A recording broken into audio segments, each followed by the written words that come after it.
Welcome to today's episode, brought to you by the Women in Medicine Summit, a transformational CME conference happening September 13th to 14th at the Drake Hotel in Chicago. Engage in leadership programming, learn negotiation skills, receive on-site coaching and mentoring, and see who will win this year's I Stand With Her awards. This year, we're excited to offer unique programming that includes a special session on how using improv comedy can bring fun back into medicine. We also have financial sessions tailored to help you navigate the complexities of personal and professional finances. Discover ways to advance into leadership roles, combat burnout, and either reignite your love for your current role or find joy in a new career path. Don't forget our Friday evening gala, a highlight this year you definitely won't want to miss. Register now at womeninmedicinesummit.org and be part of the movement that is shaping the future of healthcare. Join us to network, learn, and celebrate the power of women in medicine. Welcome to the Revitalizing Doctor podcast. We explore with our guests how you can move from surviving to thriving as a physician. We know that when you connect with your values and authenticity, you can live a life that is fulfilling and not only good for you, but drives the necessary transformation in healthcare to take better care of our physicians, which means better care for our patients. Quick reminder that tomorrow, September 7th, is the kickoff of our Career Transitions program. It's not too late to join. Our sessions are September 7th, 21st, October 5th, 26th, and November 2nd. We meet at 9 a.m. Pacific, 12 p.m. Eastern. All sessions are virtual. This is a great program to join if you want to take on a leadership role, pivot to a non-clinical role, potentially switch organizations, or you're just ready for a change and you're not sure what that looks like. Join us. Send us an email at revitalizmm.info@gmail.com. and we'd love to get you enrolled in this program. And now we'll start the interview with Dr. Leslie Koenig. I am so excited to have Dr. Leslie Koenig, a board-certified emergency physician, Afghanistan combat veteran, COVID frontline hero, and creator of the Stress Relief Survival Guide. In the emergency room, Dr. Koenig accumulated an arsenal of techniques that work quickly and efficiently to lower stress. Through her military service, fast-paced career, work through the pandemic, and her personal journey, she has helped thousands through the worst days in just minutes. She's born and raised in the Midwest, and she loves being a mom and wife, loves to exercise, travel, meditate, and is constantly seeking new hobbies. And I am very excited to have Leslie on our podcast because we actually went to the same residency program. Leslie was a fourth-year resident when I was an intern, but we actually didn't really get to know each other very well because I can say this, I am old enough that in the Navy, there was not a categorical intern year. So I was a transitional intern. So I only did I did 2 months of emergency medicine. I was kind of able to work the system a little bit, but I really didn't get to know Leslie very well, but I know several people that know Leslie very well. So I'm very happy to have you here. So awesome to be here and to see you again. So I have such fond memories of the other women in our residency program. So you're definitely a standout. Oh, that's so sweet. Yes. I got to get Crystal on the podcast. I haven't talked to her in a long time. Yeah, she's been busy too. Yeah, there's a lot of really cool people. So we share that military background in common and both emergency physicians. And I think I want to start with your book, the Stress Relief Survival Guide. That's amazing that you're a published author. And I'm curious about what is your workbook and how did you come to make that? Oh, such a great question, and I'm so happy that you know about it. I'd love to get it out there, so I'm happy to be on this podcast and to share all this with you. So the Stress Relief Survival Guide stemmed from originally just a Facebook post. When COVID hit, I was one of the first people exposed to it when we didn't know what was going on. So I was actually at a friend's wedding when I was told I was about to walk down the aisle as a bridesmaid when I was told, you need to go into quarantine right now. You've been exposed. And I was absolutely horrified and, instant stress in that moment. And I literally left my friend's wedding in the middle of before I could go down, like 10 minutes before it was supposed to start. So I went home into quarantine and was just thinking of how do I turn lemons into lemonade. And I started to think about how I was dealing with the stress of being exposed to COVID, having built up this arsenal of tools. And I was like, well, a lot of people are starting to wonder what's this COVID thing, a lot of fear when it first happened. So it started off as a Facebook post and I just couldn't stop writing. It just almost wrote itself.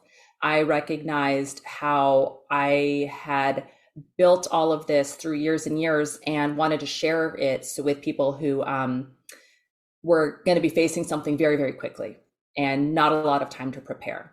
So I just kept writing and writing. And again, it was one of those things that just wrote itself. I put together as much research behind it as I could, and it just kept going and going. And then I put it out there for free as a PDF download, and people wanted a printable copy to share with their residents, to give to friends. And that is how it ended up on Amazon. So that's where it really the origination story of the Stress Relief Survival Guide. That's amazing. So obviously we want our listeners to buy a copy and support your work. And I believe it's extremely helpful as well. What is one technique that you come back to over and over again and that has been very helpful for you?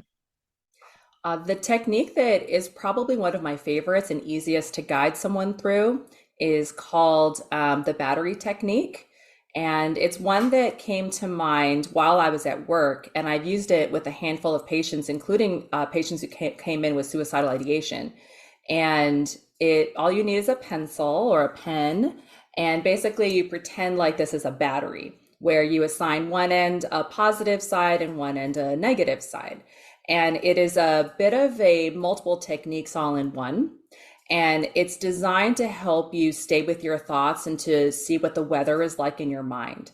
So say, for example, you come home and you're upset and you don't quite know why.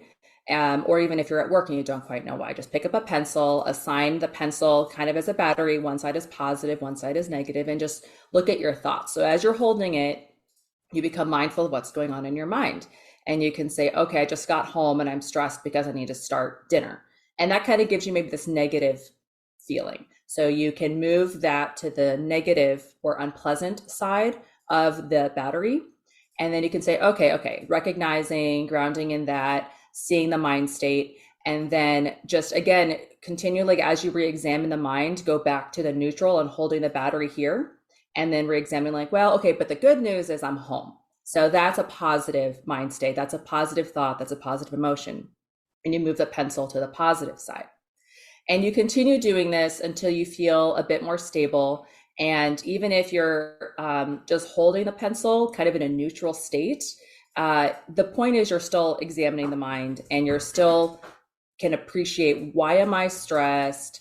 And you can move into other practices like, well, I'm sitting here maybe in a bit of a negative state, but I'm home. I want to focus on the positive. So it can become a bit of a gratitude practice at the same time. And the reason it's called the battery technique, not only because there's a positive and negative side, but the fact is when you do this, you're charging your own mind. You are sitting in a state where you are recharging, you're looking, you're examining, and you're grounding in the present moment, which is always a good place to stay and be and examine. So that's why as you go from positive to negative and you examine, you are charging yourself, charging your own battery while examining what's going on. With emergency medicine physicians and physicians in general, I still feel a lot of resistance to concepts like this: meditation, mindfulness, some of the other things we're going to talk about, integrative medicine. How have you found ways to make this more accessible, approachable to emergency physicians and other physicians? That is such a good question and such a great observation. And I myself was one of them. When it comes to meditation and integrative medicine, it took me a long time to get to it. But just like any truth out there, the truth will kind of make itself known. And the thing about meditation I resisted was I just thought, I am too busy in my head. It is not for me. That's for all those people who can calm down. I am not one of those people. I'm a type A go-getter. I don't have time for that stuff. And whenever I did try it, I felt like a complete failure about it, which as a physician, we don't like failing. We don't like not feeling like we're doing something well, which I think was my mistake. What I've came to understand about meditation is that it is not at all about clearing your mind. Meditation is about investigation for me and being present with what is. And one of the breakthroughs I made with meditation was understanding that as I sat there and paid attention to something as boring as the breath, my mind would wander, as it does when I would start rehashing the past or rehearsing the future. But then I would, in that moment, light bulb, oh, my mind is wandering, back to the breath. That was meditation. So every time you realize, oh, I failed, that is your success. And I did not know that initially. And as one meditator has said, it's like a bicep curl for the brain. Every time you return and you recognize, oh, my mind is, quote, not clear. I need to go back to whatever it was. That is where all the research shows your neuroplasticity benefits, your mental health benefits, and the physical calming ultimately follows with that. So I think just having the right mindset and the right perspective on what meditation is, so that you feel like you're doing it well. I think for a lot of us type A, really go-getter, want to be successful physicians, if you understand that, it opens a whole new door to what's possible. So how long have you been meditating? It's hard to say because I fell into it slowly. It started when I was doing more visualizations to help combat my insomnia. As a circadian rhythm disrupted shift worker, as you know, Yep. I had a lot of trouble sleeping. And that's how I started doing it, was visualizations of a calming thing. I would visualize, it was a rainbow technique where you kind of go through red, orange, yellow. And at the time I was like, gosh, this is so stupid that this works on me. And I was almost ashamed to admit it, that that this technique, which is a guided visualization, helped me fall asleep. But that's what I needed. I just wanted to sleep. I was exhausted. I had a crying baby. I was working shifts all over the place, nights, weekends, holidays, and I was so tired. And these meditations were so boring that they helped me sleep. So I loved them. So I did, I did the guided visualizations for about a year. And that was when I had a brand new baby who is now 7. So that's when it started. About 7 years ago. And I got bored with that, as I get bored with things. I want, what's the next thing? What's the next thing? Let's go. And I started looking for more. And then I came to realize what meditation was. But there was some start and stops, I have to say. So, once I realized what it was and that my failure was actually a success, that totally was a game changer. And I am now becoming a meditation teacher. Well, tell us about that. What program are you doing, and what does that type of training involve? So I just started about 4 weeks ago. There are multiple different programs. I initially looked at doing MBSR, or mindfulness-based stress reduction. That involves a lot more than what I was looking to do, which is it's a fantastic program. I have taken an MBSR class. So I highly recommend, if anyone wants to get into that, that's a great way. My program is through the Path. And the reason I know about that program is because I did a meditation retreat with that company. What that entails is we do readings on meditative techniques, meditative philosophy, meditative practices. And this class is designed to become a teacher. So that's kind of the foundation, but mostly we are now learning about different meditative styles. Because when we say meditation, it's a little bit like saying sports. Okay, I am a sporty person. So that there's baseball, there's football. Which sport are you practicing? And the one that I do is insight meditation, which involves different kinds. There's compassion meditation. There's insight meditation, like insight in there. There's breath practices, body practices. So right now I am focusing on leading people and just practice. It's kind of like public speaking. It's learning how to become a public speaker, but a meditative teacher instead. So right now we practice in our different online class with pods. So I have 3 pod mates, and we practice leading 10-minute techniques or 10-minute meditations with each other. That's awesome. Yeah, for our listeners out there, I started meditating about, I don't know, 4 or 5 months ago. And for 3 months, I was really good. I did it 10 minutes a day religiously. In the last couple of months, as life happens, I've kind of fallen off the wagon a little bit. But I will say what I noticed is I think it's the Viktor Frankl between stimulus and response, late is the space. I'm butchering the quote, but you get the idea that was always extremely elusive for me and I think part of it is our training, especially in emergency medicine, is to react so quickly. And you're always on, especially during training, they kind of keep you on edge that you need to be careful. You need to make sure you're not making a mistake. Don't under triage somebody, you know, and that kind of hypervigilance and reactivity started to bleed out into other areas of my life. And meditation really, it sounds, again, it sounds stupid, but it actually helps you create. It's like, I never understood that stimulus response. How do you create the space? I think meditation is one of the most effective ways, and maybe the only way. I don't know how else to really lengthen that space. That is so true and such great insight. Yeah, I love that quote. And Viktor Frankl has such an amazing story about how to approach life in general. And the thing about, I totally agree, the hypervigilance that we're trained to have as an emergency physician, and especially in our residency, I remember our attendings telling us constantly be on edge. They were training us to go deploy to Afghanistan and who knows where else. So you and I were trained to always be on edge. And if you weren't, you were like a bad doctor and you're made to feel like a bad person. If you are not hyper vigilant and always reacting and always making decisions and busy, busy, busy.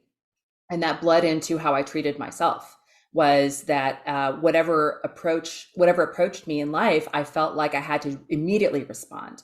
There's no time to sit and think about, why am I stressed? There's no time to sit and think about, how do I treat my family better? I'll just do it later because I need to just do something now. I need to get dinner on the table. And the easiest way to do that is my old bad habits of, yelling or getting reactive, which ultimately, as I came to realize, was making me unhappy. And sitting and recognizing that made such a huge difference. It's hard to describe the difference that meditation can give you once you get into it. Yeah. Stay tuned. We'll be right back. Are you a physician mom with school-aged children feeling utterly exhausted? My friend Dr. Sheeta Shaffi invites you to take a little time this summer to join her in a small, intimate group for meaningful conversations. Dr. Shaffi is an emergency physician, coach, and mom to 8-year-old twins. She understands firsthand what you're going through. This isn't a pizza party or a yoga class. You'll meet for 2 one-hour sessions twice a month starting in July to help you move out of exhaustion, let go of mom guilt, and live a life you're not only proud of, but can truly enjoy. Connect with her on LinkedIn or Instagram at Sheeta Shaffi to learn more. Sheeta is spelled S-H-I-D-E-H, and Shaffi is spelled S-H-A-F-I-E. You can also check the show notes for a link so you can connect with her there as well.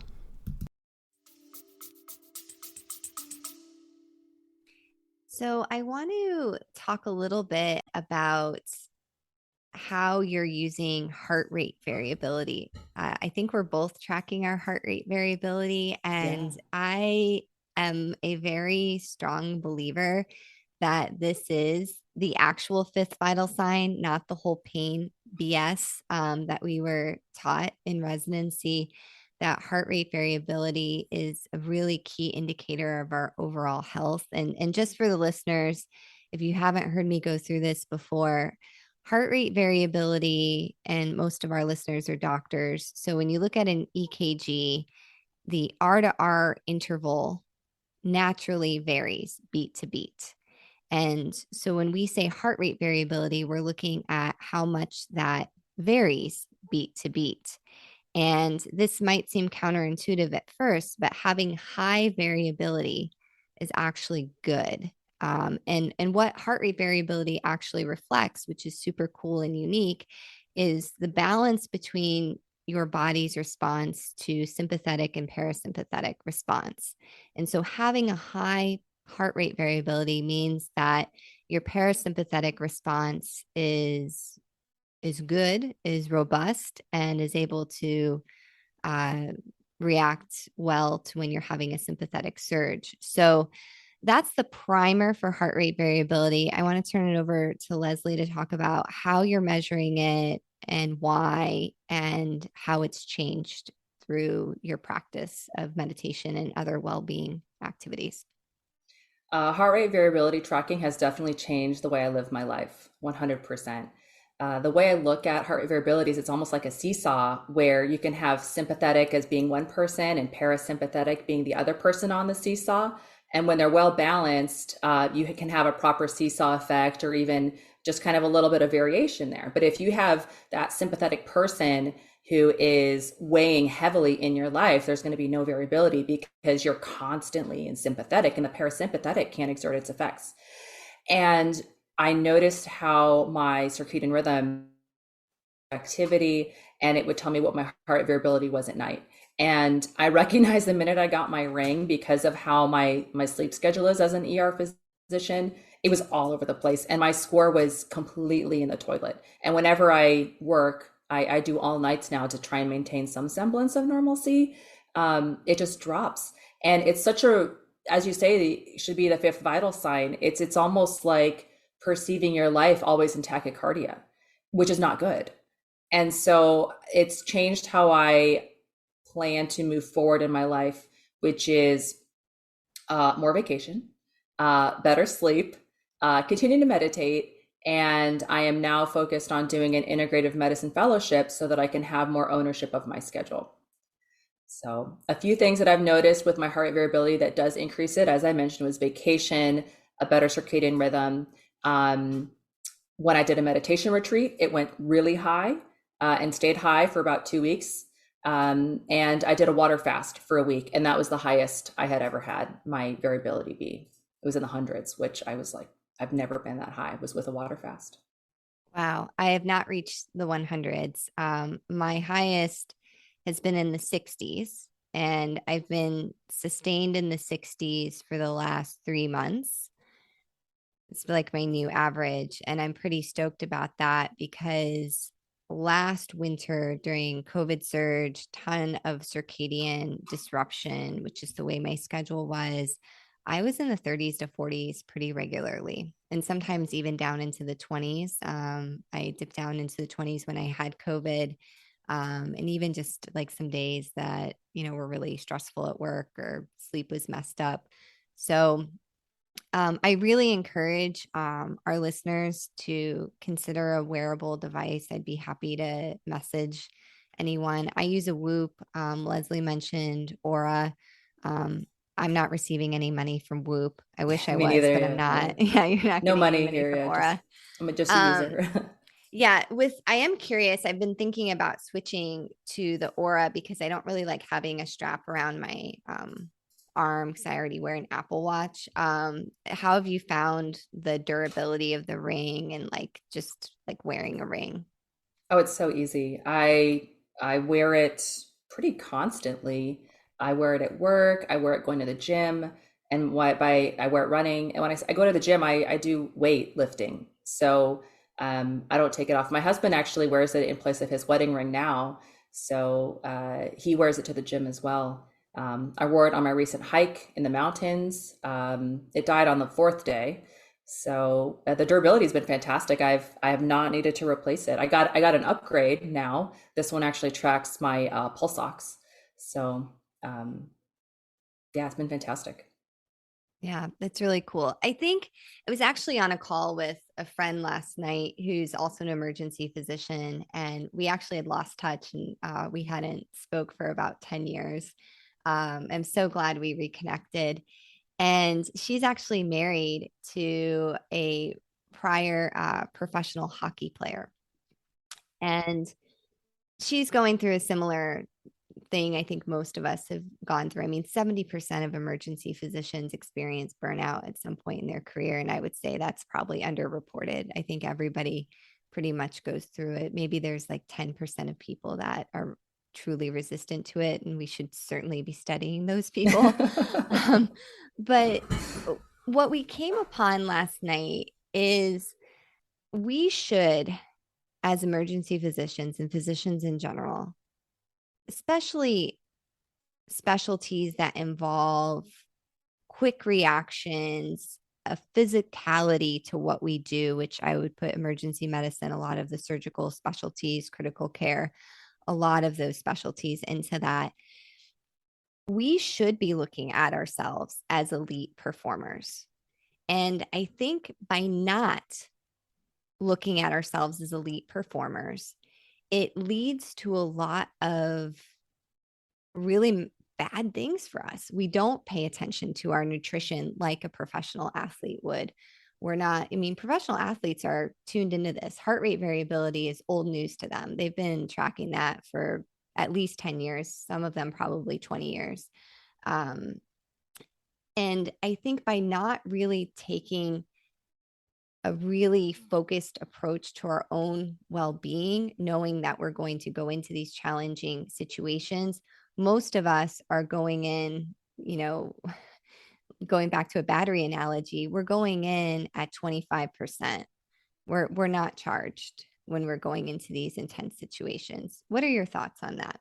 You're 100% right. I have not thought of that before. So that is such a great way to look at it, is that we truly are elite performers, and we kind of always have been, but many of us just rely on our willpower and dedication to our careers and our altruistic nature to kind of carry us forward. But the culture of medicine is always changing, and it's so difficult to turn that eye inwards, and we should. Yeah, so that's a challenge to the listeners. Really look at what you do as elite, and that you need to invest in your nutrition, in your sleep, the same way that, pick whatever sport or thing that resonates with you, whether it's a gymnast or a pro basketball player. Think about how much time they spend on what they put into their bodies and their sleep and their recovery. And that's something I've talked a lot about on another podcast called The Emergency Mind, is we focus so much on performing. The other side of that is recovery. And we're notoriously horrible at creating space for recovery. 100%. I had a coach tell me this, and I thought it was such a great analogy as a physician, is know the cardiac cycle. There's systole and diastole. And the thing about diastole is it's 2/3 of the cardiac cycle. I mean, our own hearts know what it needs to rest. If you're going to go, go, go for your whole life, you need to rest and to pay attention to what that rest should look like, to have that investigation, to give yourself that space and put on your own oxygen mask first. It is so important to prevent burnout, but it's not about just preventing burnout. It's about living your life. You've dedicated so much to your patients, and you have learned so many skills that you can give yourself. It just takes that kind of paradigm shift to pay attention to yourself. You're so used to paying attention to somebody else that it's your turn. You have to put on your own oxygen mask first, get yourself into that diastole, rest, recover, reevaluate, find what your goals are, and align your values to what your behavior is. So we're going to leave it right there for part 1 of my interview with Dr. Leslie Koenig. Please listen next week to part 2. We're going to get into a discussion about some of the system-wide changes that need to happen to support physician well-being. Please check out Dr. Koenig's book, Stress Relief Survival Guide, which is available on Amazon. Her website is stressreliefsurvivalguide.com, and you can join her Facebook group, which has tips on stress relief. That's Stress Relief Survival. You can follow her on Instagram at Stress Relief Survival Guide, LinkedIn, Leslie Koenig, and also available on Twitter at Stress Relief. So lots of ways to connect. I hope you all have a great week, and please join us for part 2 of my conversation with Dr. Leslie Koenig next week. Thanks for listening to the Revitalizing Doctor podcast. This podcast is brought to you by Revitalize Women Physician Circle, founded by Dr. Linda Lawrence and Dr. Andrea Austin, your host. You can connect with us on our website at www.peoplealwayshcc.com/revitalize. You can tweet at us at Revitalize Women, and please connect with us on LinkedIn at Revitalize Women Physician Circle. We look forward to helping you go from surviving to thriving. This podcast represents our opinions and the opinions of our guests. It does not represent any entity that we work for or with, including the military, the government, or any other institution. Thanks for listening, and we'll see you again soon. Hi, it's Dr. Risa E. Lewis, dropping in to tell you about a book that Dr. Andrea Leslie and I wrote. It's called Microskills, Small Actions, Big Impact. It's a business self-help book coming in 2024 by HarperCollins. Pre-order now. Microskills, Small Actions, Big Impact, wherever you buy your books.